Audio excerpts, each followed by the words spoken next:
नमस्कार दोस्तों, स्वागत है आपका ऑडियो कहानी बाय संयोगिता में।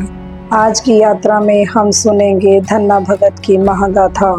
राजस्थान की तपती रेत दूर दूर तक फैली हुई थी, धूल भरी हवाएं और जीवन का संघर्षमय प्रवाह। यही था उस काल का दृश्य। 14वीं शताब्दी में जब पूरा उत्तर भारत मुगल आक्रमणों और सामंती संघर्षों से जूझ रहा था, तब गांवों में रहने वाले किसान जीवन की रोजमर्रा की कठिनाइयों से घिरे हुए थे। यही वह समय था जब संत परंपरा ने जन्म लिया और जनता के हृदय को सींचने लगी। इन्हीं संतों में एक नाम था धन्ना भगत, जिन्हें लोग धन्ना जाट के नाम से भी जानते हैं। धन्ना का जन्म राजस्थान के टोंक जिले के धुआं नामक गांव में हुआ। उनका परिवार कृषक था। गाय भैंस पालना, खेती करना और खेत की रखवाली करना ही उनका जीवन था। किंतु इस साधारण जीवन के भीतर एक असाधारण आत्मा छिपी थी। बचपन से ही धन्ना का हृदय कोमल और ईश्वर की ओर झुका हुआ था। धन्ना अक्सर अपने घर के पशुओं से बातें करते, उन्हें सखा मानते और उनके साथ बैठकर भजन गाते। गांव के लोग हंसते कि यह लड़का सीधा साधा है, लेकिन किसी को पता नहीं था कि यही सादगी आगे चलकर उसे संत बना देगी। धन्ना ने गांव में अनेक बार देखा कि लोग पूजा पाठ और यज्ञ करते हैं, पंडित मंत्र पढ़ते हैं, बड़ी बड़ी थालियों में प्रसाद सजता है, परंतु गरीब किसानों के लिए वहाँ कोई जगह नहीं होती। उनका मन दुखी हो जाता। क्या ईश्वर केवल अमीरों के हैं? क्या गरीब किसान कभी भगवान को पा नहीं सकता? एक दिन उन्होंने गांव के मंदिर के पुजारी से पूछा, पंडित जी, क्या भगवान सचमुच पत्थर की मूर्ति में रहते हैं? क्या उनसे मिलने के लिए हमेशा आपको ही बीच में आना पड़ता है? पुजारी ने हंसकर कहा, बेटा, यह बातें तुम्हारी समझ में नहीं आएंगी। भगवान को पाना है तो बड़े अनुष्ठान करने होंगे, दान दक्षिणा देनी होगी, तब जाकर उनका आशीर्वाद मिलेगा। लेकिन धन्ना का मन इस उत्तर से संतुष्ट नहीं हुआ। उन्होंने निश्चय कर लिया कि वे स्वयं भगवान को खोजेंगे। धन्ना ने अपने घर में लकड़ी का एक छोटा टुकड़ा रखा और उसे भगवान मान लिया। वे उससे बातें करते, उसे खिलाते, उसके सामने बैठकर रोटियां खाते। गांव वाले मजाक उड़ाते, देखो यह धन्ना कितना भोला है, लकड़ी के टुकड़े को भगवान मानता है। लेकिन धन्ना की सच्चाई इतनी गहरी थी कि ईश्वर ने भी उनकी भक्ति स्वीकार की। एक दिन जब वे खेत में थे, उन्हें भूख लगी, पर घर पर भोजन नहीं था। उन्होंने अपने उस लकड़ी के भगवान से प्रार्थना की, हे प्रभु, मुझे भूख लगी है, अगर आप सच्चे भगवान हो तो मुझे रोटी खिलाओ। कहा जाता है कि उसी क्षण उनके सामने गर्मा गर्म रोटियां और लस्सी का कटोरा प्रकट हो गया। धन्ना की आंखों में आंसू भर आए। वे समझ गए कि भगवान कहीं बाहर नहीं बल्कि उनके भीतर ही है। यह घटना पूरे गांव में फैल गई। लोग पहले मजाक उड़ाते थे, अब श्रद्धा से देखने लगे। धन्ना अब लोगों को समझाने लगे कि भाइयों, भगवान पाने के लिए पंडितों के चक्कर लगाने की जरूरत नहीं। भगवान ना मंदिर में है, ना मस्जिद में, ना किसी किताब में कैद है। वह तो हर उस दिल में बसते हैं जो सच्चाई और प्रेम से भरा हो। ईश्वर को पाने के लिए सोने चांदी की थाली नहीं चाहिए, बस प्रेम का दीपक चाहिए। उनकी वाणी में ऐसा तेज था कि लोग सुनते ही प्रभावित हो जाते। धीरे धीरे धन्ना भगत का नाम दूर दूर तक फैलने लगा। कहते हैं कि एक बार उनके घर में अनाज खत्म हो गया। धन्ना की माँ परेशान थी। धन्ना ने सहज भाव से भगवान से कहा, प्रभु, आप ही हमारे पालनहार हो, आज घर में कुछ नहीं है, कृपा करो। चमत्कार यह हुआ कि उसी रात एक व्यापारी उनके दरवाजे पर आया। उसने कहा, मुझे सौपन में आदेश मिला है कि मैं अपना अनाज यहाँ छोड़ दूं, और उसने अनाज से भरी बोरियां वहाँ रख दी। धन्ना की माँ रो पड़ी। उसने कहा, बेटा, तेरे भगवान सचमुच जीवित हैं। धन्ना ने मुस्कुरा कर उत्तर दिया, माँ, यह मेरे भगवान नहीं, हमारे भगवान हैं। वह सबके हैं, केवल सच्चे मन से पुकारने की देर है। धन्ना का हृदय हमेशा संतों के प्रति आदर से भरा रहा। वे कबीर, नामदेव, रैदास और पीपा जैसे संतों की वाणी सुनकर भाव विभोर हो जाते। सभी संतों का संदेश एक ही था, ईश्वर एक है और वह किसी जाति या पंथ का बंधुआ नहीं है। गुरु ग्रंथ साहिब में धन्ना भगत के भजन दर्ज हैं। उनमें वे कहते हैं, तेरा स्मरण ही मेरा धन है, तेरा नाम ही मेरा जीवन है। उनकी वाणी साधारण किसान के जीवन से जुड़ी थी।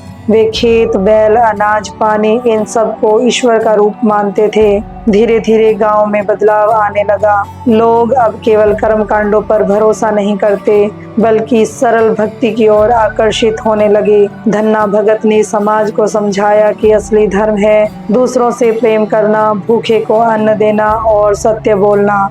वे कहा करते थे, जो भूखे को भोजन देता है वही सच्चा भक्त है, जो दुखी को सहारा देता है वही प्रभु का प्रिय है। गांव में एक समय था जब गरीब लोग मंदिर में प्रवेश तक नहीं कर सकते थे, लेकिन धन्ना की शिक्षा से यह भेदभाव कम होने लगा। लोग समझ गए कि भगवान किसी जाति या वर्ग का नहीं बल्कि सबका है। धन्ना का हृदय बहुत दयालु था। वे अपने खेत की फसल का बड़ा हिस्सा गरीबों में बांट देते थे। पशुओं से उनका गहरा लगाव था। वे कहते, गाय भैंस को प्रेम से पालो क्योंकि वे भी भगवान की ही रचना है। उनके भीतर भी वही आत्मा है जो तुम्हारे भीतर है। उनकी करुणा देखकर लोग उन्हें संत कहने लगे। धन्ना भगत के जीवन का पहला चरण गांव के लोगों को यह समझाने में बीता कि भगवान को पाने के लिए कोई आडंबर या बाहरी दिखावा आवश्यक नहीं है। उनकी भक्ति का स्वरूप सरल, सहज और सच्चा था। लेकिन जैसे जैसे उनका प्रभाव बढ़ने लगा वैसे वैसे समाज के ठेकेदार, पंडित, पुरोहित और सामंती वर्ग उनसे असहज होने लगे। वे कहते, यह धन्ना तो सब व्यवस्था बिगाड़ देगा। अगर हर कोई कहे कि भगवान सीधे मिल जाते हैं तो हमारा काम धंधा कैसे चलेगा? यज्ञ, अनुष्ठान, पूजा पाठ कौन करेगा? लोग हमें दान दक्षिणा क्यों देंगे? कहते हैं कि एक बार कुछ पंडितों ने धन्ना की भक्ति की परीक्षा लेने का निश्चय किया। उन्होंने धन्ना से कहा, अगर तुम्हारे भगवान सचमुच जीवित हैं तो उनसे कहो कि तुम्हारे खेत में इस बार बम्पर फसल हो। बिना बीज डाले ही अगर फसल उग जाए तभी हम मानेंगे कि तुम्हारी भक्ति सच्ची है। धन्ना मुस्कुराए। उन्होंने अपने भगवान से कहा, हे प्रभु, यह लोग मेरी नहीं तुम्हारी परीक्षा ले रहे हैं। अगर तुम्हें उचित लगे तो अपनी महिमा और चमत्कार दिखाओ। उस साल धन्ना के खेत में बिना बीज डाले ही हरियाली छा गई। गेहूं की बालियां लहराने लगी। पूरा गांव देखकर दंग रह गया। पंडितों के पास कोई उत्तर नहीं था।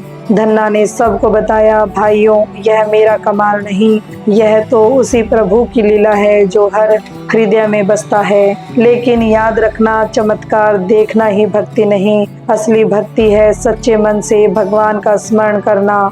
अब गांव-गांव, नगर-नगर धन्ना भगत का नाम फैलने लगा। पंजाब, हरियाणा, राजस्थान और उत्तर प्रदेश तक उनकी ख्याति पहुंच गई। किसान, मजदूर, चरवाहे सब उन्हें अपना संत मानने लगे। उनके भजन और दोहे गाए जाने लगे। धन्ना का संदेश था, जाति और ऊंच नीच का भेद छोड़ो, दिखावे और आडंबर को त्यागो, हर प्राणी में भगवान का दर्शन करो, मेहनत करो, सच्चाई से जियो और प्रेम बांटो। कहा जाता है कि धन्ना भगत की मुलाकात संत कबीर से भी हुई थी। संत कबीर स्वयं निर्भीक थे, जो कुरीतियों और पाखंड पर प्रहार करते थे। जब धन्ना और कबीर जी साथ बैठे तो दोनों की वाणी से एक ही स्वर निकलता, सत्य एक है, ईश्वर एक है। वह ना हिंदू है ना मुसलमान, वह तो केवल प्रेम का सागर है। गांव के लोग इन संतों को सुनने आते और उनका हृदय बदलने लगता। इस समय भारत में दिल्ली पर मुगल शासक बैठा था। सत्ता और धर्म दोनों का टकराव आम था,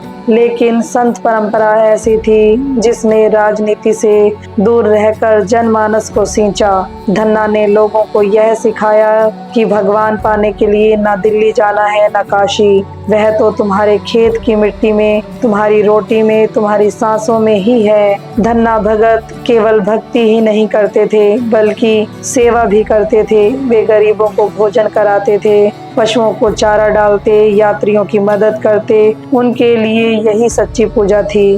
वे कहा करते थे, अगर तुम्हारे दरवाजे पर कोई भूखा सो गया और तुमने उसे भोजन नहीं दिया तो तुम्हारी सारी पूजा व्यर्थ है। उनकी यह करुणा देखकर गांव में भाईचारे का माहौल बनने लगा। धन्ना भगत का जीवन धीरे धीरे संन्यास की ओर बढ़ा। वे गृहस्थी के साथ साथ संत का जीवन जीते रहे। कहा जाता है कि अंत समय में उन्होंने प्रभु का नाम लेते हुए देह त्याग दी, लेकिन उनकी वाणी, उनके भजन और उनका संदेश आज भी जीवित है। गुरु ग्रंथ साहिब में उनका नाम दर्ज है। किसानों और श्रमिकों के लिए भी आदर्श बन गए। उन्होंने यह सिखाया कि भगवान केवल मंदिरों में नहीं बल्कि खेतों की मिट्टी में मिलते हैं। धन्ना भगत का मूल संदेश था सादगी। भगवान को पाने के लिए दिखावे की कोई जरूरत नहीं। हर प्राणी से प्रेम करो, भूखे को भोजन, प्यासे को पानी, दुखी को सहारा दो, यही सच्ची सेवा है। झूठ और छल से दूर रहो, हमेशा सत्य बोलो।